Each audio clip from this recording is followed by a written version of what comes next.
El Libertador capítulo 3. El pecado de Adán y Eva, y el tiempo establecido.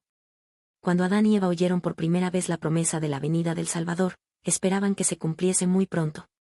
Le dieron la bienvenida a su hijo primogénito, esperando que fuese el Libertador.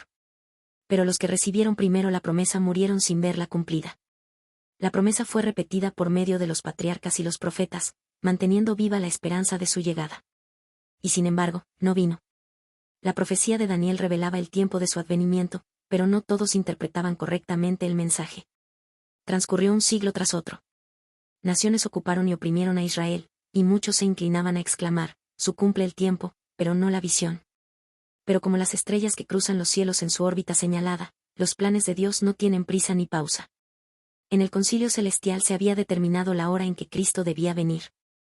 Cuando el gran reloj del tiempo marcó esa hora, Jesús nació en Belén. Cuando se cumplió el plazo, Dios envió a su Hijo. El mundo estaba listo para la llegada del Libertador. Las naciones estaban unidas bajo un mismo gobierno. Había una lengua internacional muy difundida.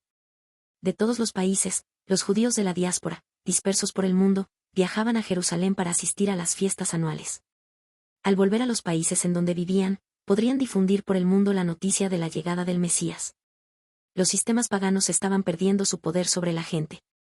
Las personas deseaban con vehemencia una religión que pudiese satisfacer el corazón. Los que buscaban la luz anhelaban conocer al Dios vivo, anhelaban tener alguna seguridad de que había vida más allá de la tumba. Muchos anhelaban un libertador. La fe del pueblo de Israel se había empañado, y la esperanza casi había dejado de iluminar el futuro. Para las muchedumbres, la muerte era un temible misterio, más allá de la tumba, todo era incierto y oscuridad. En la tierra donde la muerte arroja su sombra, las personas vivían su lamento sin consuelo. Esperaban con ansias la llegada del Libertador, cuando se aclararía el misterio de lo futuro. Fuera de la nación judía, hubo personas que buscaban la verdad, y a estas Dios les impartió el espíritu de inspiración. Sus palabras proféticas habían encendido esperanzas en el corazón de millares de no judíos, los gentiles. Desde hacía varios siglos las escrituras estaban traducidas al griego, idioma extensamente difundido por todo el Imperio Romano. Los judíos se hallaban dispersos por todas partes, y, hasta cierto punto, los gentiles también esperaban la venida del Mesías. Entre quienes los judíos llamaban paganos, había personas que entendían mejor que los maestros de Israel las profecías bíblicas concernientes a la venida del Mesías. Algunos de quienes esperaban su venida como libertador del pecado se esforzaban por estudiar el misterio del sistema orgánico hebreo. Pero el pueblo de Israel estaba resuelto a mantenerse separado de las otras naciones, y no estaba dispuestos a compartir el conocimiento que poseían acerca de los servicios simbólicos. El verdadero intérprete, aquel a quien todos los símbolos representaban, debía venir y explicar su significado.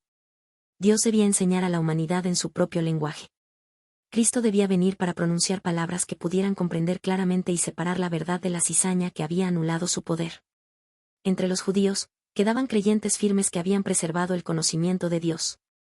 Fortalecían su fe recordando la promesa dada por medio de Moisés: el Señor su Dios hará surgir para ustedes, de entre sus propios hermanos, a un profeta como yo, presten atención a todo lo que les diga. Leían que el Señor iba a ungir a uno para anunciar buenas nuevas a los pobres, para sanar los corazones heridos, a proclamar liberación a los cautivos y a declarar el año del favor del Señor. Él establecería justicia en toda la tierra, y las tierras lejanas más allá del mar esperarían sus instrucciones. Las naciones gentiles vendrían a su luz, y reyes poderosos para ver su resplandor. Las palabras del moribundo Jacob los llenaban de esperanza: el cetro no se apartará de Judá, ni de entre sus pies el bastón de mando, hasta que llegue el verdadero rey. El poder decreciente de Israel anunciaba que se acercaba la llegada del Mesías. Estaba muy difundida la expectativa de un príncipe poderoso que establecería su reino en Israel y se presentaría ante las naciones como un libertador. Satanás casi logra su objetivo. El tiempo establecido había llegado. La humanidad, cada vez más degradada por los siglos de pecado, necesitaba la venida del Redentor. Satanás había estado obrando para ahondar y hacer insalvable el abismo entre el cielo y la tierra. Había envalentonado a las personas en el pecado. Se proponía agotar la paciencia de Dios, con el fin de que abandonase al mundo al control de Satanás. La batalla de Satanás por la supremacía parecía haber tenido un éxito casi completo. Es cierto que en toda generación, aun entre los paganos, hubo personas por medio de quienes Cristo obraba para elevar a la gente de su pecado. Pero estos reformadores fueron odiados. Muchos sufrieron una muerte violenta. La oscura sombra que Satanás había echado sobre el mundo se volvía cada vez más densa. El mayor triunfo de Satanás fue pervertir la fe de Israel. Los paganos habían perdido el conocimiento de Dios y se habían ido corrompiendo cada vez más. Así también había sucedido con Israel. El principio de que podemos salvarnos por nuestras obras era el fundamento de toda religión pagana, y ahora había llegado a ser el principio de la religión judía.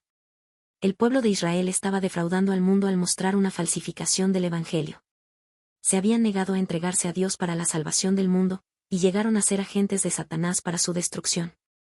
El pueblo a quien Dios había llamado para ser columna y base de la verdad hacía la obra que Satanás deseaba que hiciese. Seguía una conducta que representaba falsamente el carácter de Dios y hacía que el mundo lo considerase un tirano.